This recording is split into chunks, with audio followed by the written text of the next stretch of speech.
untuk untuk tidak terlalu memberatkan terhadap dunia. Falidzalika adharu lahum zudda fid dunya bi khuluwil yadi.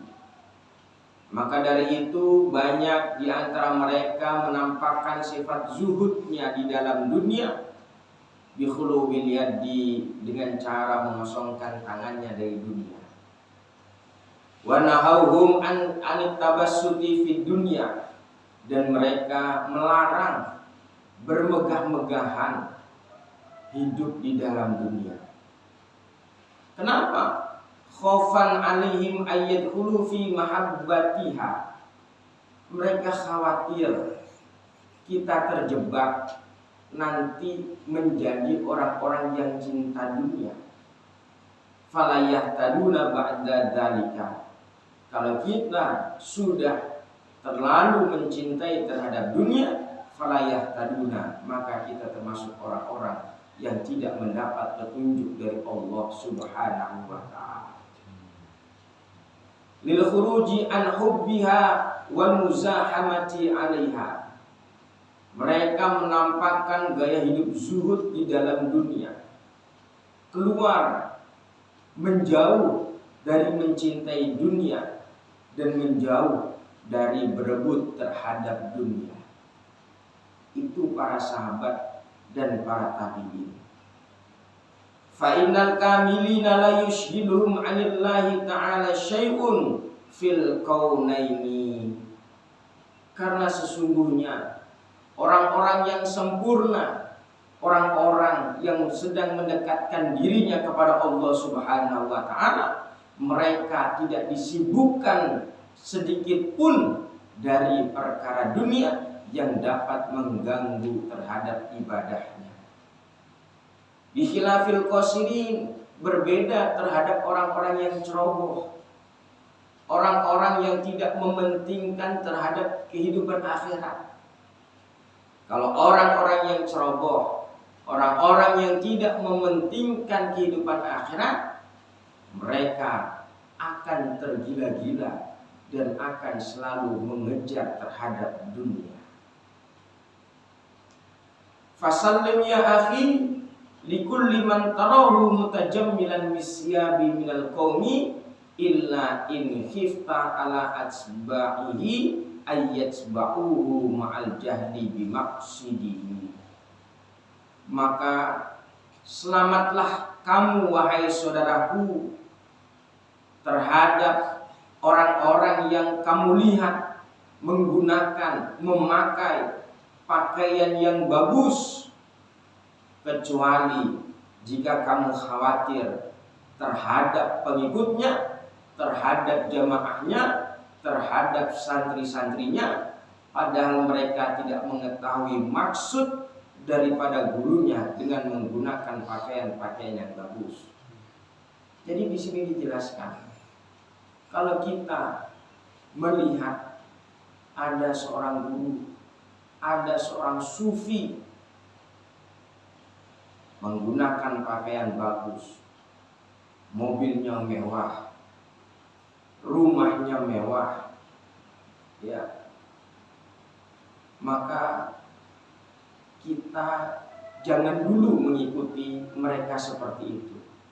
Kenapa?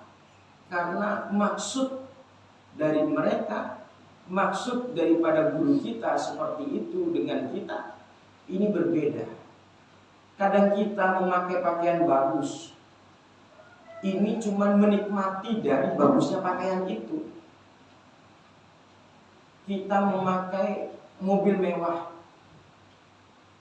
kita cuma bisa menikmati kemewahan mobil itu.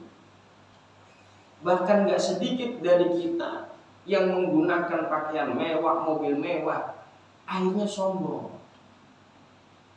Tapi untuk orang-orang yang soleh, para ulama-ulama kita, orang-orang yang dekat kepada Allah Subhanahu wa ta'ala, beliau memakai pakaian bagus, memakai sarung bagus, mobilnya mewah, rumahnya mewah. Kita lihat para ulama-ulama kita, kita lihat para kiai-kiai kita, Kita lihat para habaib-habaib kita, rumahnya mewah, mobilnya mewah, pakaiannya mewah. Akan tetapi mereka bukan hanya menikmati daripada dunianya, tidak hanya menikmati keindahan pakaian, tidak menikmati keindahan mobil, tidak menikmati keindahan rumah, tetap fokus ibadahnya kepada Allah Subhanahu wa Ta'ala.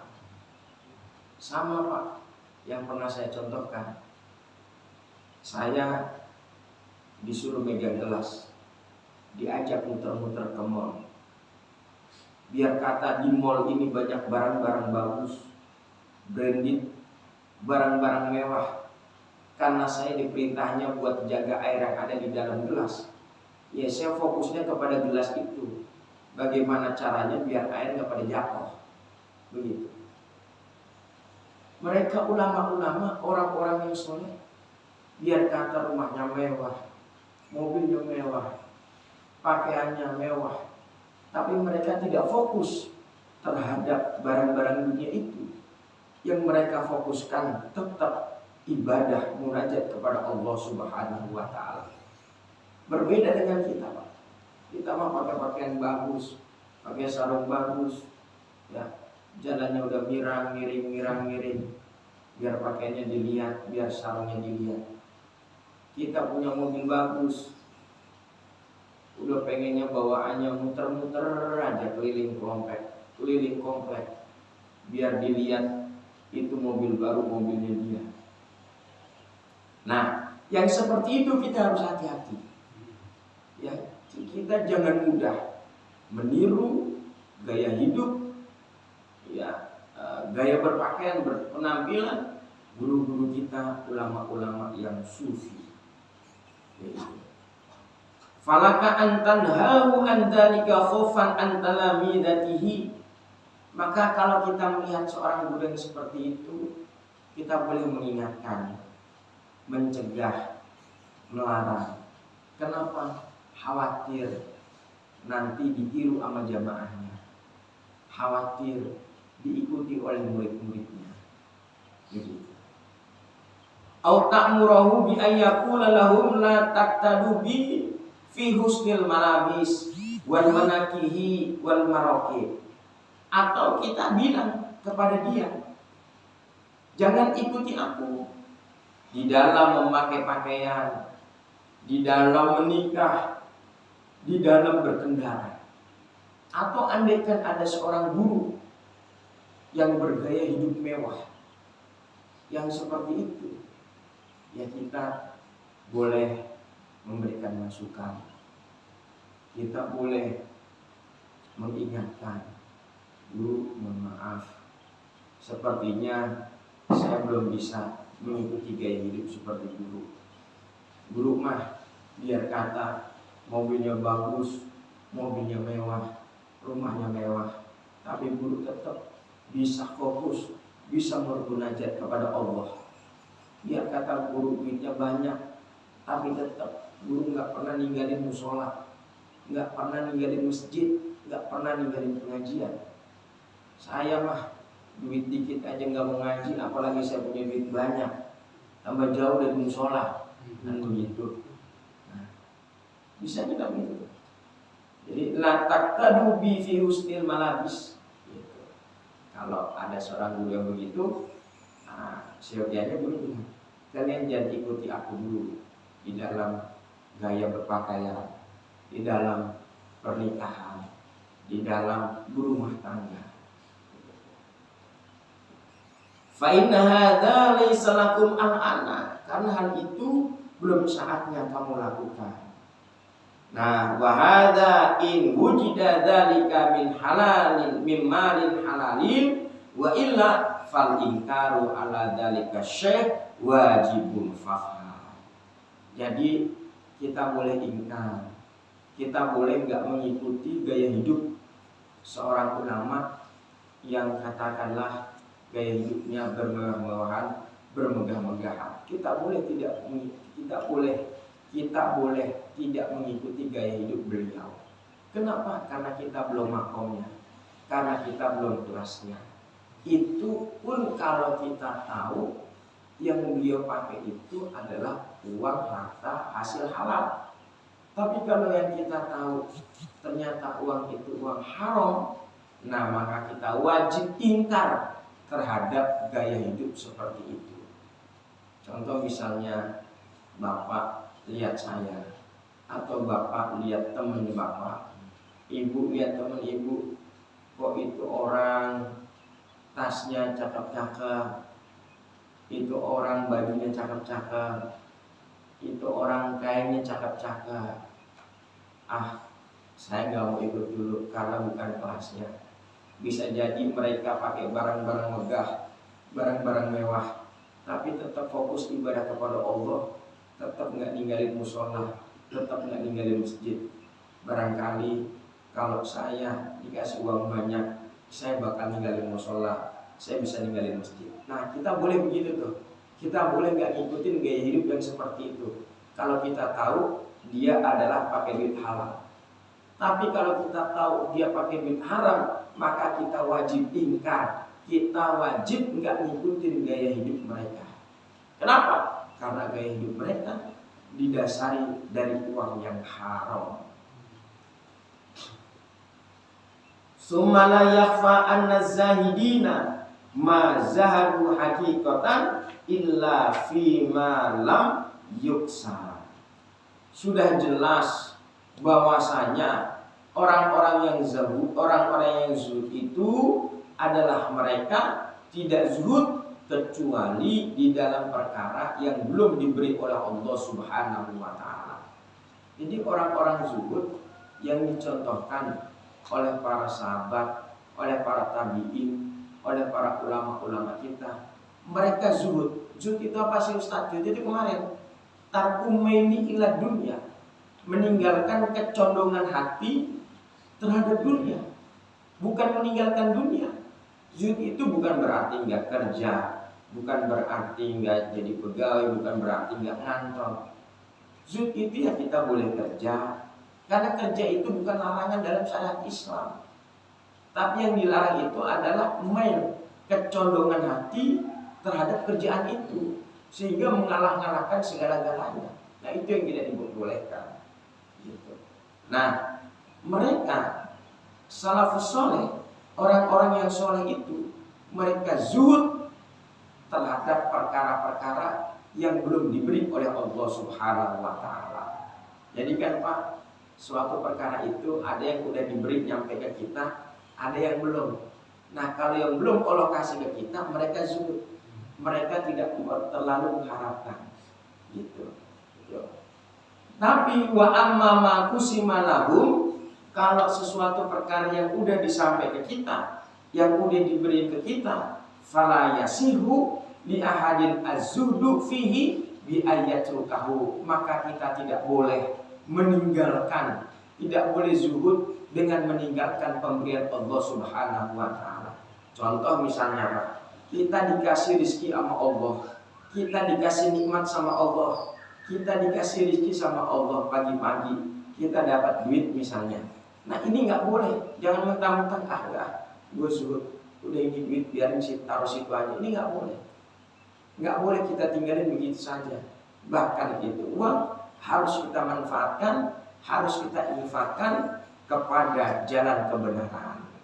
Gitu. Kenapa? Karena itu udah dikasih sama kita. Harus kita nikmatin, harus kita syukurin. Tapi yang belum dikasih sama Allah, baru kita zuhud. Jangan kita harapkan begitu. Tapi yang udah dikasih sama Allah, kita nikmati, kita syukurin. Kan kata Allah, la in syakartum la azidannakum wa la in kafartum inna adzabi lasyadid. Kalau kita syukur terhadap pemberian Allah, maka Allah bakal nambahin nikmat yang diberikan kepada kita. Tapi sebaliknya, kalau kita nggak syukur terhadap pemberian Allah, maka Allah akan memberikan adabnya terhadap kita dengan adab yang sangat pedih. Wa innama zuhdu fihi yakunu bitarkil maili ilaihi adatan bihaisu la yakulu bihi an mustahiqihi wa la yashtagilu bihi an rabbihi. Nah, enggak boleh kita zuhud terhadap suatu perkara yang sudah diberi oleh Allah Subhanahu wa taala. Zuhud itu artinya tadi, yaitu meninggalkan kecondongan hati terhadap dunia, bukan meninggalkan dunia. Kita malah diperintah oleh Allah Subhanahu wa taala untuk disuruh mencari dunia, akan tetapi hati kita jangan condong, jangan memberatkan terhadap dunia. Itu yang enggak boleh. Kalau kita sudah dikasih nikmat oleh Allah Subhanahu wa taala, la yakhul bihi, jangan sekali-kali kita pelit terhadap nikmat itu. Kita dikasih rezeki lebih sama Allah, kita berbagi di mushola, berbagi anak yatim, berbagi saudara-saudara kita yang membutuhkan bantuan kita.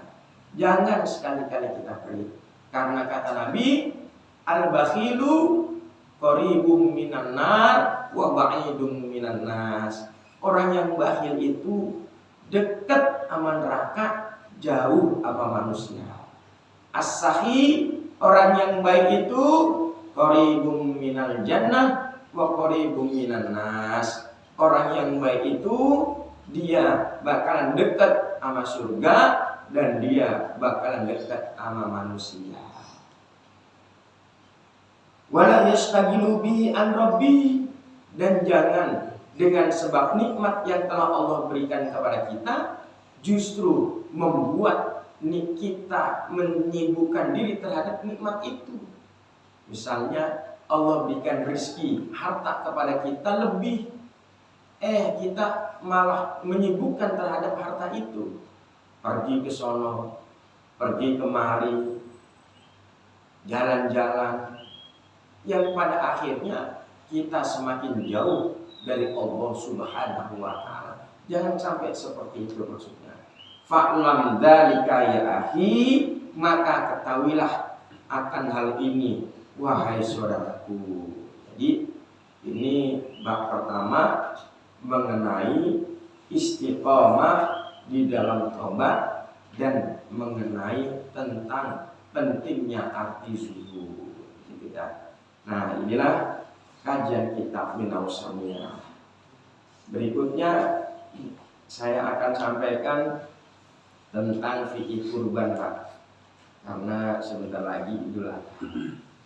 Ini sangat penting. Ya. Yang pertama, satu kambing apakah boleh untuk akikah sekaligus kurban? Kambingnya satu, boleh nggak Ustaz? Buat akikah sekaligus kurban. Karena kebetulan besok Idul Adha ini bulan kurban, sedangkan saya belum akikah. Saya beli kambing aja satu, saya niatin buat akikah juga buat kurban. Boleh apa enggak? Jawabnya, menurut Imam Romli, satu kambing boleh dan cukup diniati untuk akikah sekaligus kurban. Tapi menurut Imam Ibnu Hajar tidak dianggap cukup. Ini ada khilaf, berbeda pendapat di antara ulama, masih sama-sama mazhab Syafi'i. Ya, jadi Imam Romli pengikut Imam Syafi'i, Imam Ibnu Hajar pengikut Imam Syafi'i juga. Nanti kalau di dalam fikih itu Pak, banyak ulama yang berbeda pendapat. Biasanya Imam Romli nanti dengan Imam Ibnu Hajar. Kadang Imam Romli boleh, Imam Ibnu Hajar nggak boleh. Nanti ada lagi Imam Rafi'i sama Imam Nawawi. Kadang Imam Rafi'i boleh, Imam Nawawi nggak boleh.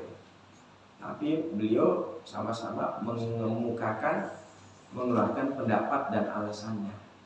Nah, jadi jawabnya begitu. Ini referensinya saya ambil ada di dalam kitab ya Allah Al-Bujirumi Al-Minhaj. Bunyinya begini. Walau nawa biha al-aqiqata wad-dohiyah. Seandainya ada orang niat dengan satu kambing, niatnya akikah, juga diniatin dohiyah. Dohiyah itu kurban. Satu kambing diniati akikah dan kurban. Hasola maka hasil, maka boleh. Inda syekhina menurut guru kita Imam Romli. Bi khilafi li hajim, berbeda menurut pendapatnya Imam Ibnu Hajar. Haitsu qala la yasulani, menurut Imam Ibnu Hajar nggak boleh. Satu kambing yang niatnya satu, niat kurban atau niat akikah, nggak boleh dua-duanya. Kenapa? Li'anna kullan minhuma sunnatun maksudatun. Karena tiap-tiap dari keduanya mempunyai sunnah, mempunyai tujuan yang berbeda-beda. Akikah itu tujuannya fida, tebusan. Gadaian kan akikah. Tapi kalau kurban itu tujuannya taqarruban ilallah, untuk mendekatkan diri kepada Allah. Itu kata Imam Ibnu Hajar. Karena tujuannya beda-beda, maka niatnya nggak bisa disatuin. Gitu. Harus dipisah-pisah. Iya. Misalnya mau akikah dulu satu kambing ya akikah, mau kurban dulu ya kurban, nggak bisa digabungin. Nah itu menurut Imam Ibnu Hajar, nggak boleh satu kambing untuk diniati dua, akikah sekaligus kurban. Tapi menurut Imam Romli boleh. Terus gimana Ustaz? Boleh nggak dua-duanya dipakai? Boleh. Mana yang lebih unggul? Dua-duanya unggul. Karena alasannya karena kedua-duanya itu mempunyai alasan yang kuat. Gitu. Imam Romli juga punya alasan, Imam Ibnu Hajar juga punya alasan. Tinggal kita nanti disesuaikan. Andaikan kok misalnya tahun ini punya rezeki bisa kurban kambing, sementara dia belum akikah, boleh diniatin dua tuh. Diniatin akikah juga, diniatin kurban juga. Begitu. Nah itu satu. Yang kedua, kulit hewan kurban boleh nggak dijual atau dijadikan sebagai upah? Kulit, kepala, kaki boleh nggak dijual atau dijadikan sebagai upah? Jawabannya nggak boleh. Ini ada dalam kitab Bajuri, Al-Bajuri juz 2 halaman 311.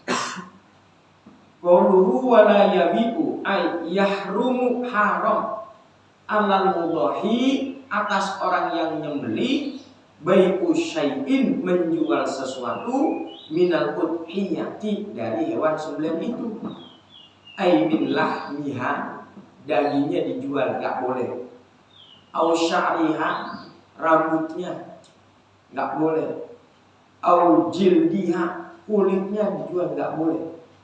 Wa yahrumu aidan, dan haram juga ja'luhu menjadikan perkara itu ujrotan sebagai ongkos lil jazari buat tukang jagal, walau kanat al-udhiyatu tatawuan, walaupun sembelihannya sembelihan sunnah. Contoh prakteknya begini misalnya, saya punya kambing, Bang, tolong potongin kambing saya dong. Ya udah Ustaz, berapa kos potongnya? 100.000 deh. Semua mengulitin, menetel-netel jadi 8 atau jadi berapa? Ya udah, saya bayar 50.000 ya. Nanti 50.000-nya lagi saya tambahin kulit. Nah ini nggak boleh. Gitu. Jadi kulit, kepala, kaki dijadikan ongkos tukang jaga. Misalnya sapi, Haji tolong potongin sapi saya dong. Siap. Berapa ongkos potongnya? Ya 1 juta dah, semuanya beres. Ya udah Pak Haji, saya bayar 800 ya. Ntar yang 200 kepala sama kulit buat Pak Haji deh. Itu nggak boleh. Itu namanya menjadikan kulit kepala hewan kurban sebagai ongkos. Atau dijual. Yang jual panitia. Misalnya panitia jual kulit, jual kepala, ini juga nggak boleh, Pak. Kenapa? Karena panitia itu wakil. Panitia kan bukan yang punya kambing kan, cuma wakil. Yang punya kambing aja nggak boleh ngejual, apalagi wakil. Kan wakil misalnya, Baik, saya punya sapi, tolong dipotong ya di musyawarah amin, nanti dibagi-bagiin aja ke warga. Gitu. Ini kan sapinya punya saya. Pak ini panitia sebagai wakil. Loh saya aja nih yang nyembelih nih, yang punya hewan kurban, ini nggak boleh jual, apalagi wakilnya. Gitu. Yang punya aja nggak boleh jual, apalagi wakil panitia nggak punya, lebih nggak boleh jual.